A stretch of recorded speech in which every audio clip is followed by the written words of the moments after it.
వెంకటేశ్వర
ಹರಿ ಓಂ ಹರಿನಾರಾಯಣಾಯ ನಮಃ. ಸನಾತನವಾದಂಥ ಹಿಂದೂ ಸಂಪ್ರದಾಯವಾದಂಥ ನಮ್ಮ ಹಿಂದೂ ಧರ್ಮವನ್ನು ರಕ್ಷಿಸಿಗೋಸ್ಕರ ಸಿಲ್ಕ್ ಫಾರ್ಮ್ನಲ್ಲಿ ನೆಲೆಸಿರ್ತಕ್ಕಂಥ ಶ್ರೀ ಶ್ರೀನಿವಾಸ ಸಮೇತ ಶ್ರೀದೇವಿ ಭೂದೇವಿ ದೇವಸ್ಥಾನದಲ್ಲಿ ವೈಕುಂಠ ಏಕಾದಶಿಯನ್ನು ವಿಜೃಂಭಣೆಯಿಂದ ಆಚರಿಸ್ತಾ ಇದ್ದೇವೆ. ಭಕ್ತಾದಿಗಳೆಲ್ಲರೂ ಕೂಡ ಸಕಾಲಕ್ಕೆ ಆಗಮಿಸಿ ದೇವರ ಕೃಪೆಗೆ ಪಾತ್ರರಾಗುತ್ತಾ ಸುಮಾರು ವರ್ಷಗಳಿಂದ ಇದನ್ನು ತಪ್ಪದೇ ಇದೇ ರೀತಿಯಾಗಿ ಆಚರಿಸ್ಕೊಂಡು ಬರ್ತಾ ಇದ್ದೇವೆ. ದೇವರು ಎಲ್ಲರಿಗೂ ಕೂಡ ಸುಭಿಕ್ಷವನ್ನು ಉಂಟು ಮಾಡಲಿ ಅಂತ ಹೇಳ್ತಾ ಈ 4 ಮಾತುಗಳನ್ನು ಮುಗಿಸ್ತಾ ಇದ್ದೇನೆ. 22 ವರ್ಷ ಆಯಿತು. ಚೆನ್ನಾಗಿ ಭಕ್ತಾದಿಗಳೆಲ್ಲ ಬಂದು ಚೆನ್ನಾಗಿ ದರ್ಶನ ಮಾಡ್ಕೊಂಡು ಇವತ್ತೆಲ್ಲ ಸಂತೋಷವಾಗಿ ಹೋಗ್ತಾ ಇದ್ದಾರೆ. ಮತ್ತು ಭಕ್ತಾದಿಗಳು ಹೆಚ್ಚಾಗಿ ಬಂದು ಈ ದೇವಸ್ಥಾನಕ್ಕೆ ಪ್ರೋತ್ಸಾಹ ನೀಡಿ ಈ ದೇವಸ್ಥಾನನ ಇನ್ನೂ ದೊಡ್ಡದು ಮಾಡಬೇಕಾಗಿ ಕೋರ್ಕೊತಾ ಇದ್ದೀವಿ. ಎಷ್ಟು ಜನ ಭಕ್ತಾದಿಗಳು ಬಂದಿದ್ದಾರೆ ಬೆಳಗ್ಗೆಯಿಂದ? ಇವತ್ತು ಬೆಳಗ್ಗೆಯಿಂದ ಒಂದು 2000 ಜನ ಬಂದಿದ್ದಾರೆ. ಅದೇ ದೇವಸ್ಥಾನ ಎಲ್ಲಿ ಬರುತ್ತೆ? ಯಾವ ಸ್ಥಳ? Silk farm, Sarjapur road silk farm, Lakshmi Venkateshwara ದೇವಸ್ಥಾನ ಇದು. ಈ ದೇವಸ್ಥಾನ ಮೂಲತಃ ಕಟ್ಟಿಸಿದವರು ವಿಜಯಮ್ಮ ವೆಂಕಟರಮಣಪ್ಪ ಅಂತ. ಯರ್ರಪ್ಪನವ್ರ ಮಕ್ಕಳಾದಂಥ ವೆಂಕಟರಮಣಪ್ಪ ಮತ್ತು ಅವ್ರ ಸೊಸೆ ವಿಜಯಮ್ಮ, ವೆಂಕಟರಾಮಪ್ಪ, ನಮ್ಮ ವಂಶಸ್ಥರೆಲ್ಲ ಸೇರಿ ಈ ದೇವಸ್ಥಾನ ಕಟ್ಟಿರ್ತಾರೆ. ಅದನ್ನು ಎಲ್ಲ ಇಲ್ಲಿರುವ ಸುತ್ತಮುತ್ತಲ ಗ್ರಾಮಸ್ಥರು, ಇಲ್ಲಿರೋ ಜನಗಳು ಎಲ್ಲರೂ ಸೇರಿ ಇದನ್ನು ನಡೆಸ್ತಾ ಇದ್ದಾರೆ. ತುಂಬ ಸಂತೋಷದಿಂದ ಕಾರ್ಯಕ್ರಮ ಎಲ್ಲ ಸೇರ್ಕೊಂಡು ಮಾಡ್ತಾ ಇದ್ದಾರೆ. ತುಂಬ ಖುಷಿಯಾಗುತ್ತೆ. ಮತ್ತು ಎಲ್ಲರೂ ಬರಬೇಕಂತ ಇಷ್ಟೇ. ಇವತ್ತಿನ ದಿನ ಏನೇ ಪ್ರೋಗ್ರಾಮ್ ಇಟ್ಕೊಂಡಿದ್ರಿ ಈ ಪೂಜೆ ದಿನ? ಇವತ್ತು ವೈಕುಂಠ ಏಕಾದಶಿ ದಿನ ಬೆಳಗ್ಗೆ ಅಷ್ಟೊತ್ತಿಗೆ ವೈಕುಂಠ ದ್ವಾರ ತೆಗೆದರು ಸ್ವಾಮಿಗಳು. ಆದಮೇಲೆ ನೆಕ್ಸ್ಟು ವಾದ್ಯಗೋಷ್ಠಿ, ನೆಕ್ಸ್ಟ್ ಬಂದು ಸುಗಮ ಸಂಗೀತ, ಮತ್ತು ವಾದ್ಯಗೋಷ್ಠಿ, ಪ್ರಸಾದ ವಿನಿಯೋಗ ಇವೆಲ್ಲ ಮಾಡ್ತಾಯಿದ್ದೀವಿ. ಎಲ್ಲರೂ ಬಂದು ಹೆಚ್ಚಿನ ಪ್ರೋತ್ಸಾಹ ನೀಡಿ ಚೆನ್ನಾಗಿ ದೇವರನ್ನ ಪ್ರಾರ್ಥನೆಬೇಕಂತ ಕೋರ್ಕೊಳ್ತಾ ಇದ್ದೀವಿ. ಈ ದೇವಸ್ಥಾನ ಎಷ್ಟು ವರ್ಷದಿಂದ ಇದಾಗಿದೆ? ಈ ದೇವಸ್ಥಾನ ಕಟ್ಟಿಸಿ 22 ವರ್ಷ ಆಯಿತು. ಜೀರ್ಣೋದ್ಧಾರ ಮಾಡಿದವರು ಮಂಜುಳಮ್ಮ ಜಯಪ್ರಕಾಶ್ ಅಂತ ತಿಪ್ಪಸಂದ್ರ ಬೆಂಗಳೂರು, ಇವರು ಮಾಡಿ ಈ ದೇವಸ್ಥಾನಕ್ಕೆ ತುಂಬ ಪ್ರೋತ್ಸಾಹ ನೀಡಿದ್ದಾರೆ. ಅವ್ರಿಗೂ ಸಹ ಧನ್ಯವಾದಗಳನ್ನು ಅರ್ಪಿಸ್ತೀವಿ. ಕಲ್ಯಾಣ ಕ್ರೀಡಾ ಸಂಸ್ಕೃತಿ ಕಲಾ ಅಭಿವೃದ್ಧಿ ಸಂಘದ ಕಡೆಯಿಂದ ಈ ರಾಮಾಯಣ ಮತ್ತು ಭಗವದ್ಗೀತೆ ಬುಕ್ಕುಗಳನ್ನು ಈ ದೇವಸ್ಥಾನಕ್ಕೆ ಅರ್ಪಣೆ ಮಾಡ್ತಿದ್ದಾರೆ. NGO ವತಿಯಿಂದ ರಾಮಾಯಣ ಹಾಗೂ ಮಹಾಭಾರತ ಪುಸ್ತಕಗಳನ್ನು ನಾವು ಪಡೆದುಕೊಂಡಿರುತ್ತೇವೆ. ದೇವಸ್ಥಾನದಲ್ಲಿ ಬರುವಂಥ ಭಕ್ತಾದಿಗಳು ಈ ರಾಮಾಯಣ ಮಹಾಭಾರತವನ್ನು ತಿಳಿದುಕೊಂಡು ಅದನ್ನು ಅರಿವು ಮಕ್ಕಳಲ್ಲಿ ಮೂಡಿಸಬೇಕಾಗಿ ತಮ್ಮಲ್ಲಿ ಮತ್ತೊಮ್ಮೆ ಮಗದೊಮ್ಮೆ ಕಳಕಳಿಯ ಪ್ರಾರ್ಥನೆ. ಜನತೆಗೆ ವೈಕುಂಠ ಏಕಾದಶಿಯ ಎಲ್ಲರಿಗೂ ಶುಭಾಶಯಗಳು. ಇಂದು ತುಂಬ ಚೆನ್ನಾಗಿ ಸಿಲ್ಕ್ ಫಾರಂ ಹಳ್ಳಿಯಲ್ಲಿ ತುಂಬ ಚೆನ್ನಾಗಿ ವೈಕುಂಠ ಏಕಾದಶಿಯನ್ನು ಮಾಡಿದ್ದಾರೆ. ಏಕಾದಶಿ ಯಾವ ದೇವಸ್ಥಾನದಲ್ಲಿ ಮಾಡ್ತಿದ್ದಾರೆ? ಶ್ರೀ ವೆಂಕಟರಮಣ ಸ್ವಾಮಿ ದೇವಸ್ಥಾನದಲ್ಲಿ. ಇನ್ನು ತಮ್ಮ ಭಕ್ತಾದಿಗಳು ತುಂಬ ಚೆನ್ನಾಗಿ ಜನ ಸೇರಿದ್ರು. ತುಂಬ ಖುಷಿ ಆಯಿತು. ಇನ್ನೂ ಆದಷ್ಟು ಜನ ಸೇರಿ ತಮ್ಮ ಮನದಿಂದ ಸಹಾಯ ಮಾಡಿ ಇನ್ನೂ ಹೆಚ್ಚು ದೇವಸ್ಥಾನವನ್ನು ಇಂಪ್ರೂವ್ ಮಾಡಬೇಕು ಅಂತ ಎಲ್ಲರಲ್ಲಿ ಕಳಕಳಿಯಿಂದ ಕೇಳ್ಕೊತೀವಿ. ಇಂದು ಎಲ್ಲರೂ ತುಂಬ ಎಲ್ಲ ರೀತಿಯ ಕಾರ್ಯಕ್ರಮಗಳನ್ನು ಎಲ್ಲರೂ ಚೆನ್ನಾಗಿ ಅವರ ಸಹಾಯ ಮಾಡಿದ್ದಾರೆ. ಇನ್ನೂ ಹೆಚ್ಚು ಅವರು ಮಾಡಬೇಕು ಅಂತ ಎಲ್ಲರಲ್ಲಿ ಕೇಳಿಕೊಂಡು ಇನ್ನೂ ಚೆನ್ನಾಗಿ ಸಿಲ್ಕ್ ಫಾರಂ ವೆಂಕಟರಮಣ ಸ್ವಾಮಿ ದೇವಸ್ಥಾನವನ್ನು ಅಭಿವೃದ್ಧಿಪಡಿಸಬೇಕು ಅಂದ್ಬಿಟ್ಟು ಇಂದು ಎಲ್ಲರಿಂದ ನಮ್ಮ ಮನೆಗೆ. நான் சென்னையில் இருக்கேன். நான் ஆக்சுவலி சென்னையில் வந்து அசிஸ்டன்ட் கோரியோகிராஃபராக இருக்கேன் நான். ஸோ இங்கே வந்து பெங்களூர் வந்து ஒரு 3 இயர்ஸாக இருக்கிறேன். ஸோ மேடம் சில பிஸ்னஸ் விஷயமா மீட் பண்ணும்போது மேடம் நிறைய பேர் நிறைய பண்ணணும் அப்படிங்கிறதுக்காக நாங்கள் சொல்லியிருந்தாங்க. ஸோ அதே விஷயமா அதை முன்னிட்டு இப்போ பார்த்தீங்க அப்படின்னா பகவத்கீதை புக்கு வந்து நாங்கள் கொடுக்க ஆரம்பிச்சிருக்கோம். அது மாதிரி நிறைய பேர் பண்ணணும்னு ஒரு ஐடியா இருக்குது. சரிங்களா? அதாவது மேடம் வந்து நிறைய ஹெல்ப் பண்ணுறாங்க. ஸோ நான் நம்ம நண்பர் தாமு, கீதாக்கா, சங்கரக்கன்னு நிறைய பேர் கூட சேர்ந்து எல்லாம் பண்ணிட்டு தான் இருக்காங்க. இன்னும் மேலும் இந்த கோவிலுக்கும் சரி நிறைய பண்ணணும்னு நாங்கள் ವಿರುಪಪಟ್ಟರು. ನನ್ರಿ ಹಬ್ಬದ ಶುಭಾಶಯಗಳು. ಈಗ ಸಿಲ್ಫಾಮಲ್ಲಿ ಬಿದಿರುಗುಪ್ಪೆ ಅತ್ತಿಬೇಲೆ ಹೋಬಳಿ ಆನೇಕಲ್ ತಾಲೂಕು ಸಿಲ್ಫಾಮಲ್ಲಿ ವೈಕುಂಠ ಏಕಾದಶಿ ಸಮಾರಂಭ. ತುಂಬ ಭಕ್ತಾದಿಗಳು ಬಂದು ಅವ್ರ ಕೈಲಾದಷ್ಟು ಸಹಾಯ ಮಾಡಿ ದೇವರ ಆಶೀರ್ವಾದ ತಗೊಂಡು ಹೋಗಿದ್ದಾರೆ.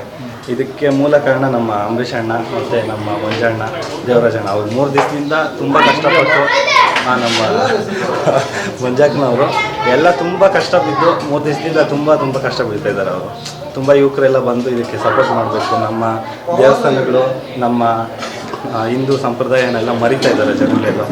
ಇದನ್ನೆಲ್ಲ ದಯವಿಟ್ಟು ನೆಕ್ಸ್ಟ್ ವರ್ಷದಿಂದ ಬಂದು ಇನ್ನು ಮಾಡಿ.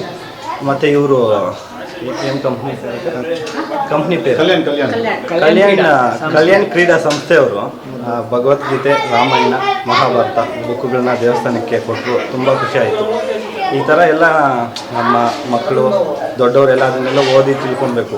ಎಲ್ಲ ನಮ್ಮ ಒಂದು ಸನಾತನ ಧರ್ಮವನ್ನೆಲ್ಲ ಮರೆತು ಬೇರೆ ಕಡೆ ಹೋಗೋ ಇದಾಗ್ತಾಯಿದೆ ಎಲ್ಲ. ದಯವಿಟ್ಟು ಎಲ್ಲ ಅದನ್ನೆಲ್ಲ ಓದಿ ಚೆನ್ನಾಗಿ ಎಲ್ಲ ಮಕ್ಕಳಿಗೂ ತಿಳಿಸಿ ಎಲ್ಲ ದೇವಸ್ಥಾನಗಳಿಗೆ ಬಂದು ಸಹಕರಿಸಿದ್ದ ಎಲ್ಲ ಭಕ್ತಾದಿಗಳಿಗೂ ನನ್ನ ಧನ್ಯವಾದಗಳು. ಈ ದೇವಸ್ಥಾನದಲ್ಲಿ ಏನೇನು ಪ್ರೋಗ್ರಾಮ್ ಹಮ್ಮಿಕೊಂಡಿದ್ರಣ್ಣ ಬೆಳಗ್ಗೆಯಿಂದ ಸಂಗೀತ ಕಾರ್ಯಕ್ರಮ ಇಟ್ಟಿದ್ರು. ನಿನ್ನೆ ರಾತ್ರಿ ರಂಗೋಲಿ ಸ್ಪರ್ಧೆ ಎಲ್ಲ ಇತ್ತು. ತುಂಬ ಬಂದು ಪಾಪ ಎಲ್ಲ ಮಾಡಿದ್ರು. ಇನ್ನು ಹೆಂಗಸರಲ್ಲಿ ನೆಕ್ಸ್ಟ್ ವರ್ಷದಿಂದ ಬಂದು ಎಲ್ಲ ಮಾಡಬೇಕು. ಜನ ತುಂಬ ಇದಾಗ್ತಾ ಇದ್ದಾರೆ. ಒಂಥರ ಏನೋ ಪ್ರೊಫೆಷ್ನಲ್ ಥರ ಹೋಗಬೇಕು, ನಮಸ್ಕಾರ ಹಾಕೋ ಬರಬೇಕು, ಸಂಪ್ರದಾಯನೆಲ್ಲ ಮರಿತಾ ಇದ್ದಾರೆ. ಎಲ್ಲ ಸಂಪ್ರದಾಯ ಕಡೆ ಗಮನ ಹರಿಸಿ ಅಂತ ಈ ಮೂಲಕ ಕೇಳ್ಕೊತಾ ಇದ್ದೀವಿ. ಇವತ್ತು ರಾತ್ರಿ ಏನಾದರೂ ರಸಮಂಜರಿಯನ್ನು ಸಂಗೀತೋತ್ಸವ ಇದೆ. ಸುಗಮ ಸಂಗೀತೋತ್ಸವ ಇದೆ. ಎಷ್ಟು ಗಂಟೆಗೆ? ಸಾಯಂಕಾಲ 6 ಗಂಟೆಗೆ ಸ್ಟಾರ್ಟ್ ಆಗುತ್ತೆ. ಪಂಚಾಯಿತಿಯಲ್ಲಿ ಸೇರಿರುವ ಸಿಲಿಕ್ವರಂ ಗ್ರಾಮಕ್ಕೆ ಸೇರಿರುವ ಶ್ರೀ ವೆಂಕಟೇಶ್ವರ ಸ್ವಾಮಿ ಕಲ್ಯಾಣ ಮಹೋತ್ಸವವನ್ನು ಮತ್ತು ಈ ಕಲ್ಯಾಣ ಏಕಾದಶಿ ವೈಕುಂಠ ಏಕಾದಶಿಯನ್ನು ನಮ್ಮ ಪೂರ್ವಿಕರು ಅಂದರೆ 3 ತಲೆಮಾರಿನವರು ಸ್ಥಾಪನೆ ಮಾಡಿರ್ತಾರೆ. ಅದು 2ನೇ ತಲೆಮಾರಾಗಿ ನಮ್ಮ ಅಂಬರೀಷ್ ಭಾವರಾಗಿರ್ತಾರೆ. ಇವಾಗ ನಾವು 3ನೇ ತಲೆಮಾರಿಗೆ ಸೇರ್ತೀವಿ. ಇವರು ನಮಗೆ ಪ್ರೋತ್ಸಾಹ ಕೊಟ್ಟಿದ್ದಾರೆ. ನಮ್ಮ ಪೂರ್ವಿಕರು ಮಾಡಿಕೊಟ್ಟಿದ್ದಾರೆ ದೇವಸ್ಥಾನ. ಅದನ್ನು ಉತ್ತಮವಾಗಿ ನಡೆಸ್ಕೊಂಡು ಹೋಗಿ ಅಂತ ಹೇಳ್ಕೊಡ್ತಾ ಇದ್ದಾರೆ. ನಾನು ಕಲ್ಯಾಣ ಕ್ರೀಡಾ ಸಾಂಸ್ಕೃತಿಕ ಕಲಾ ಗ್ರಾಮೀಣ ಅಭಿವೃದ್ಧಿ NGO ಒಂದು ಮಾಡ್ಕೊಂಡಿದ್ದೀನಿ. ಅದ್ರ ಮುಖಾಂತರ ತಾಲೂಕಿಗೆ ಒಳ್ಳೆ ಸರ್ವಿಸ್ ಕೊಡ್ತಾ ಇದ್ದೀವಿ. ನಮ್ಮ ಡ್ಯಾನ್ಸ್ ಮಾಸ್ಟರ್ ಏನೋ ನಮ್ಮ ಜೊತೆ 3 ವರ್ಷದಿಂದ ಇದ್ದು ಒಳ್ಳೆ ಟೀಮ್ ಕಟ್ಕೊಂಡು ನಾವು ಸಹಾಯ ಮಾಡ್ತಾಯಿದ್ವಿ. ದೇವಸ್ಥಾನಕ್ಕೂ ಒಳ್ಳೇದು ಮಾಡ್ತೀವಿ ಅಂತ ಹೇಳಿದ್ದೀವಿ. ನಮ್ಮ ಜೊತೆಗೆ ಪುದುಕೋಟೆ MLA ex-MLA ಮಗ ಪರಮೇಶ್ ಬಂದಿದ್ದರು. ಮತ್ತು ಇವಾಗ ಬೆಲ್ವಿನ್ ಬರ್ತಾಯಿದ್ದಾರೆ. ಅವರು ಹೇಳಿದ್ದಾರೆ ದೇವಸ್ಥಾನಕ್ಕೇನೋ ನಾವು ಏನೋ ಮಾಡ್ತೀವಿ ಅಂತ. ಮುಂದಿನ ವರ್ಷ ಇನ್ನೂ ತುಂಬ ಚೆನ್ನಾಗಿ ಮಾಡಬೇಕು ಅಂತ ನಾವು ಅಂದ್ಕೊಂಡಿದ್ದೀವಿ. ಅಂದರೆ ನಿಮ್ಮ ಸಂಘದಿಂದ ಏನಾದರೂ ಕೊಡುಗೆಯನ್ನು ಕೊಡ್ತಿದ್ದೀರಾ ಅಂತ ದೇವಸ್ಥಾನಕ್ಕೆ ಇವಾಗ ಸದ್ಯಕ್ಕೆ ಭಗವದ್ಗೀತೆ ಕೊಟ್ಟಿದ್ದೀವಿ. ಆರ್ಥಿಕವಾಗಿ ಏನಷ್ಟು ನೆರವು ನಾವು ಮಾಡಿಲ್ಲ, ಬಟ್ ಮಾಡ್ತೀವಿ. ನಮ್ಮ ಟೀಮ್ ಕಡೆಯಿಂದ ಬರೋ ವರ್ಷಕ್ಕೆ ಏನೋ ಒಂದು ಮಾಡಿರ್ತೀವಿ.